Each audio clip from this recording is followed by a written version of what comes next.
Hello everybody, welcome back to my channel. Today I'm doing a February wrap up for you guys. I know I haven't posted in like 3 weeks, but I have been very busy with school and as you'll see by this video, very busy reading. I have read the most this month since I think this summer I read 15 books.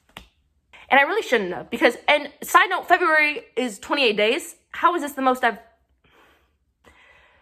I think it's a coping thing at this point. I've read a lot this month, a lot of great stuff, and I'm really excited to talk to you guys about it. Couple 5-star reads, so let's just get right into it. The first books that I read this month were from the Last Hours trilogy. I read Chain of Gold and Chain of Iron because Chain of Thorns had just come out and I wanted to be on the same page as everyone when I read it. So I reread my paperback edition. This is like one of my most prized possessions because it is an annotated paperback edition. I annotated it. I don't really annotate books, but this was kind of like a comfort read for me. And when I ended up getting it in paperback, annotating it, so this had 2 run-throughs. I bought this because the paperback version just came out. And so I annotated it as well. It just doesn't have as many notes because I only read it once. Well, this one. I've read Chain of Iron twice. Anyways, I gave these both 5 stars. I gave them 5 stars when I read them. It's my favorite Cassandra Clare installment on the timeline. I have a review of Chain of Thorns up if you want me to get more in depth about them as a whole. I was almost completely happy with Chain of Thorns. Almost all of my favorite couples ended up together. It wasn't as like sad as I thought it was going to be. So I think I gave it 5 stars, and I just highly recommend reading this trilogy. If you've read any Cassandra Clare, whether or not you liked it, you should try this out because this is probably the best series trilogy, anything I've ever read from her. This is the best. And if you haven't read Cassandra Clare and you like YA fantasy, I highly recommend this. I believe the first books in all of her Shadowhunter installments have a in-depth background on what a Shadowhunter is, so I think you can read any of the series on the timeline individually. The next books that I read was the Daughter of Smoke and Bone trilogy. I got the original covers off Pango Books. They sell used books online, and I have always wanted to read these.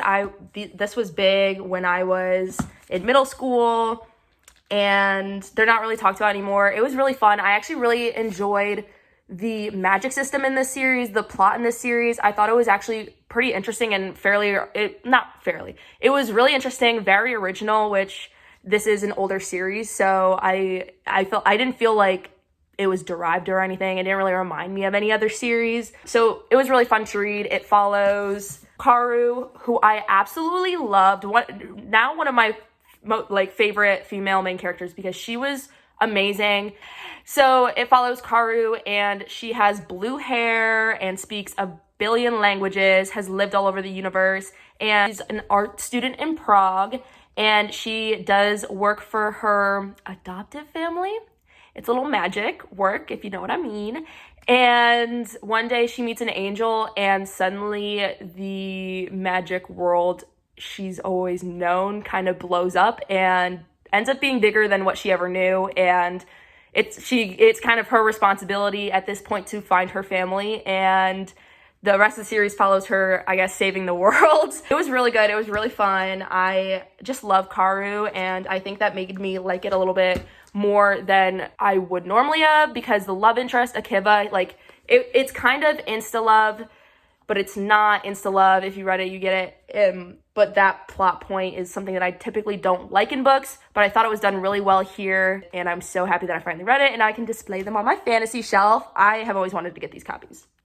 So after I read that, I was like, I need a break from fantasy.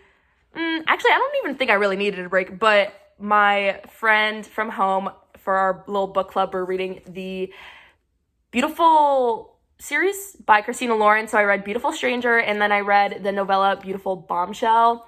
And I actually enjoyed this way more than Beautiful Bastard. If you saw my January wrap up, I read Beautiful Bastard in January, and it was a 2 to 3 star for me. because this series these books are literally all smut. Like, that's what it is. It's porn without plot. But this one had a little bit of a stronger plot, but what I liked more about this was that they don't hate each other at the beginning. With Beautiful Bastard, before they, like, whatever they're doing, they hate each other with a passion, and then they don't admit that they even like each other till, like, the very end. Whereas this one is a little bit different, where she just doesn't want a relationship. So I prefer this a lot. I thought it was sexier. I thought it was more well-rounded, and definitely the better book in the series.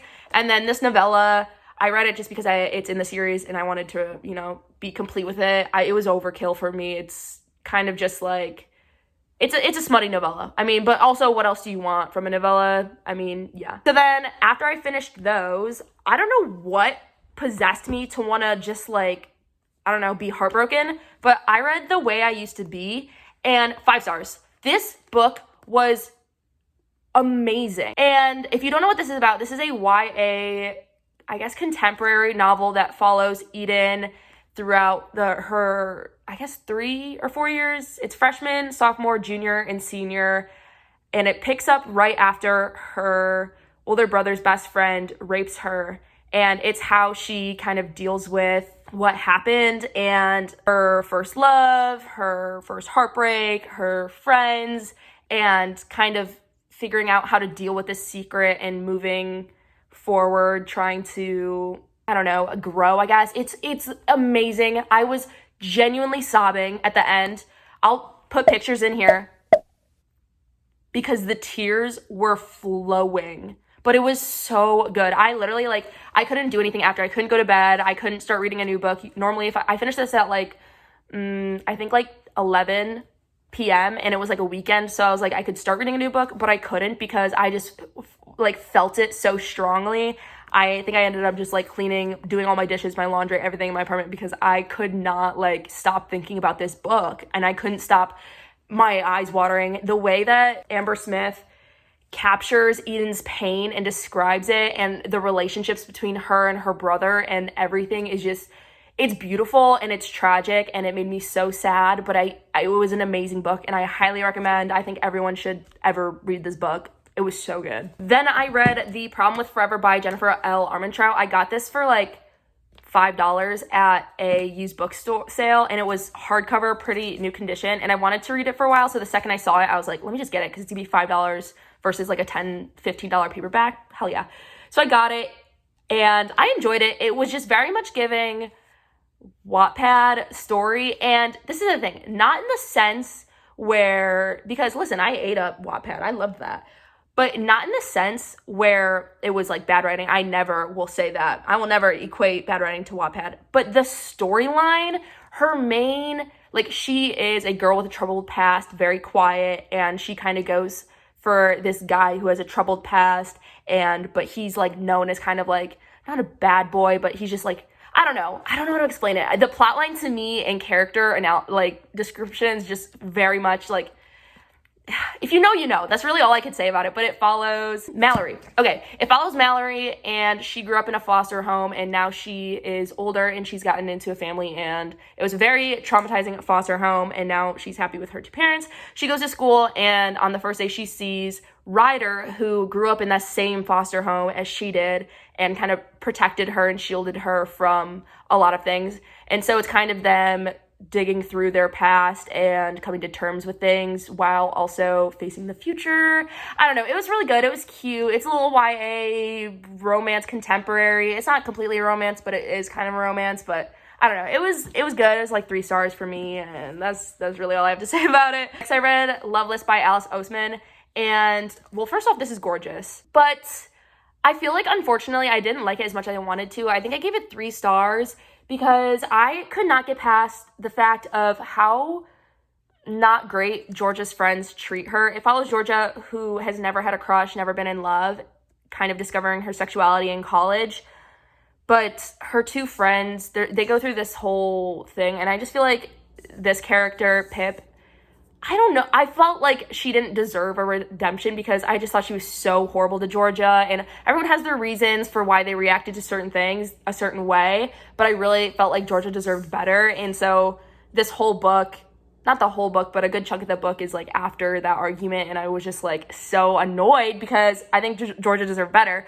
But I absolutely love Georgia and Rooney, her roommates, relationship. I thought it was so cute, so sweet. I just wish I liked this more than I did. I think it's like 3 stars. Then I finally read Final Offer by Lauren Asher. I say finally because I had this for like 2 or 3 weeks before I read it. And this is the final book in the Dreamland Billionaires trilogy. I have this like this because I want to put this here. But I wanted to leave it out for when I wanted to film this video. Ta-da! Okay, this follows Cal, the third brother, and as he goes back to his grandpa's summer house to fulfill the part of the will where he lives there for the summer and then sells it. But guess who also lives there? His ex-girlfriend. It was good. It was really good. I didn't know this when I started it, but the ex-girlfriend has like a kid, sort of. I hate the pregnancy trope, but I love a single mom trope. Does that make sense? Because the daughter was so cute, and girl dad, I love girl dads. Like, they're so hot. I don't know. It was really good, and it was long, but it didn't feel very long. It moved really quickly, and there wasn't a third act break. Was there?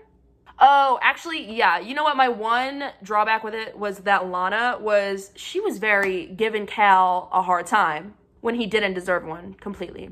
I don't know if that makes sense, but it was like 4 stars. I like it. I love Lauren Asher. I will read anything she writes. Lastly, guys, I started reading Zodiac Academy, and y'all did not prepare me for how genuinely addictive it is. I read these books in like 3 days. Do you see how this series was so good? I didn't think I was gonna like be addicted to it, but I'm already starting the 4th book and trying to figure out how I'm gonna purchase the rest of the books because they're like $20 each in time so that I can immediately read them. This, I don't know, if you don't know Zodiac Academy, it's adult Hogwarts, but more magic and more sex, and it's a bully romance. Dude, Orion, this was so good. Not 5 stars good, like, well, I always say like 5 stars is like when I'm obsessed, and clearly I'm effing obsessed with this. Like, I love Darcy, and I love Tori, and I love kind of like the heirs at this point, and I love Lance, and I love Sophia and Xavier, and the plot, like, there's so much going on. There's so much magic. They're so cool and so badass. Like, the twins? Are you kidding me? I, like, cannot fathom that this book is this book. Like, this series is this series. Like, and I wish y'all told me sooner. That is everything that I read in February. So I hope you enjoyed this video. Please like, subscribe, comment. Give me some engagement, babes, okay? The views are getting down. I love you guys. I love making videos for you guys, and hopefully I will be able to produce a few more this month than I did next month than I did this month. Or no, this will be March by the time I post it. Anyway, that's that, and I'll see y'all when I see y'all. Peace.